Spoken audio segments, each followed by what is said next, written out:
Hey there guys, Dan Dix here reporting for Press for Truth, coming at you today from Seattle, Washington, home of the winners of the Super Bowl, the Seattle Seahawks. However, we don't care about reporting on the Super Bowl. We're actually here to talk about the legalization of marijuana in Washington State.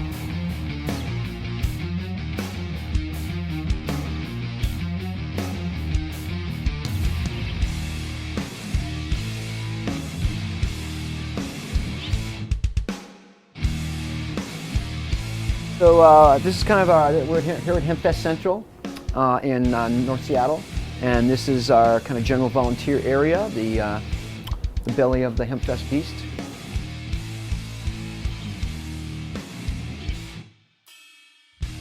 HempFest is the world's largest cannabis policy reform event, annual cannabis policy reform event. We started in 1991. We're down on the beautiful Seattle waterfront, right down by the Space Needle on Puget Sound.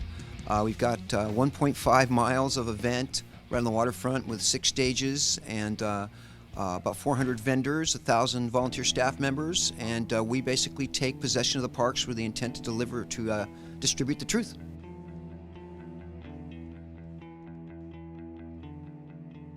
People are ready for this, and it's time. Maybe this time we'll be looked back as maybe we'll be saying to our grandchildren, we lived in the Prohibition era of marijuana. Well, I'm certain of it. You know, under Prohibition, constitutional rights have been just swept to the side. A certain specific demographic of Americans has been targeted by its government with a relentless domestic war. You know, it's constitutionally unlawful to use American military against American civilians on American soil, but they've made an exception with drug laws, and you've got, you know, helicopters and guys dropping down, jackbooted black outfits and laser weapons busting into people's houses, cutting up people's pot plants. That doesn't happen for anybody else. I mean, they really don't even use those resources against meth folks very often. They've used billions and billions and billions of dollars to prosecute Americans for a victimless crime, and, you know, it's the anathema to what our country is supposed to be about.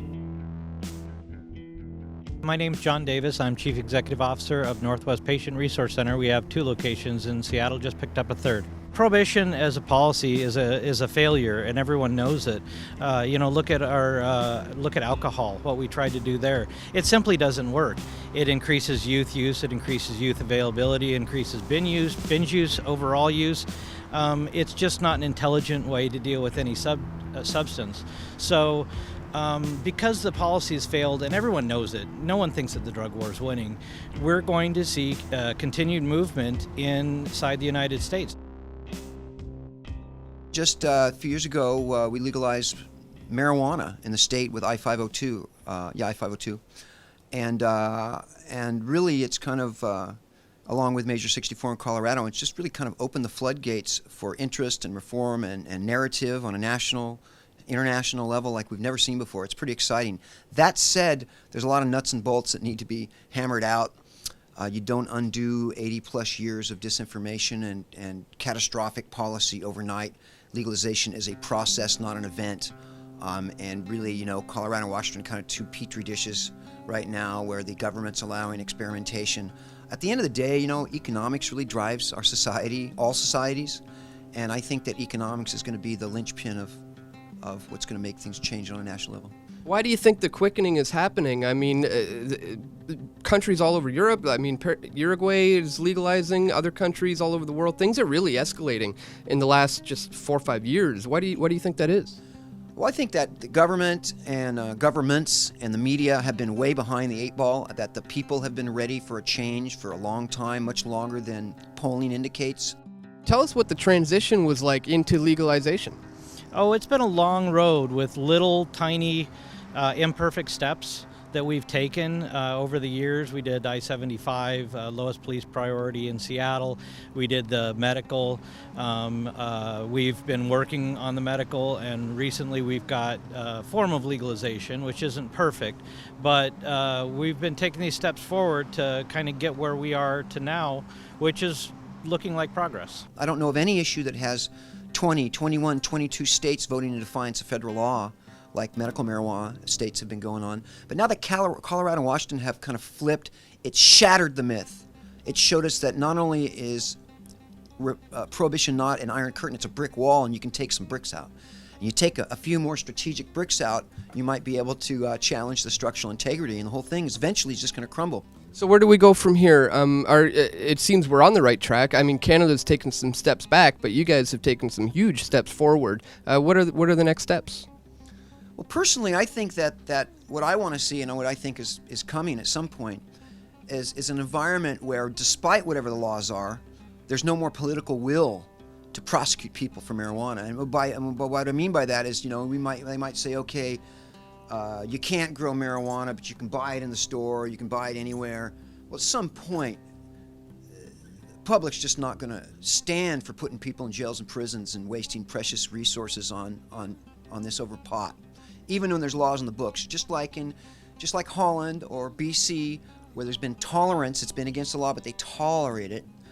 I think that's what we're looking at down the road, regardless of what the laws are. That marijuana will be so accepted, it will be such a commodity, just standard commodity in our lives, that even though it might be technically illegal to do this or that, there won't be a whole lot of will to prosecute people. Is there a danger or a possibility of Marijuana Inc., if you will, coming into America and squeezing out the mom and pop shops and taking over the industry? Well, you got to understand that organizations like that are a vehicle, and where they come from, they're going to happen. I mean, you're going to see larger corporations get into this because the money's there. This is Seattle. We're standing in Bellevue, but home of Starbucks. And the thing to remember about Starbucks is there are more independent coffee houses, mom and pops, now than there were when Starbucks started, because Starbucks kind of created the model. So I think that there's plenty of room for everyone to play. I guess that's the fear out there, right? That there's some mega corporation just going to descend and crush everything, and they were propping up Prohibition in the first place.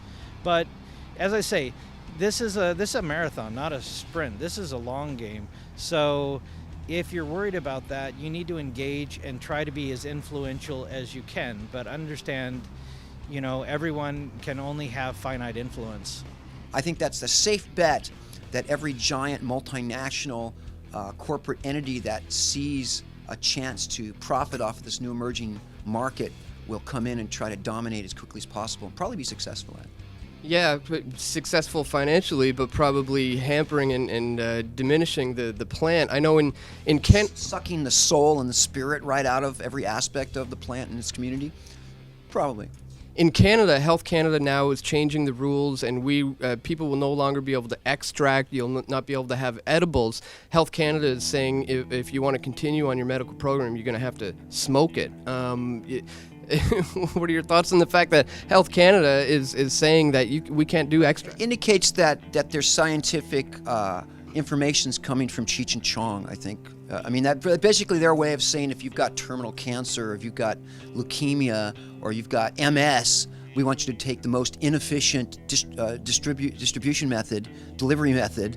The idea that Health Canada would be forcing medical marijuana patients to smoke their medicine it's so scientifically illogical. It's so ridiculous. It's absurd. It's ludicrous. I'm shocked that they would go for a smoking delivery method over ingesting and over concentrates. It just defies logic that they would take that kind of approach. Ironically enough, a number of Canadian organizations have been reaching out to me and actually coming down and saying, how does this work?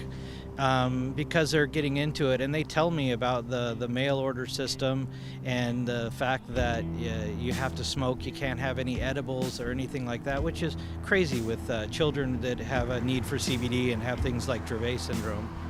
There's been this what about the children question, and we really need to turn around and say, yeah, what about the children? Let's have that conversation. Prohibition puts marijuana in schoolyards and in alleys, yet it's supposedly for the children. It's, once again, Prohibition defies logic almost every step.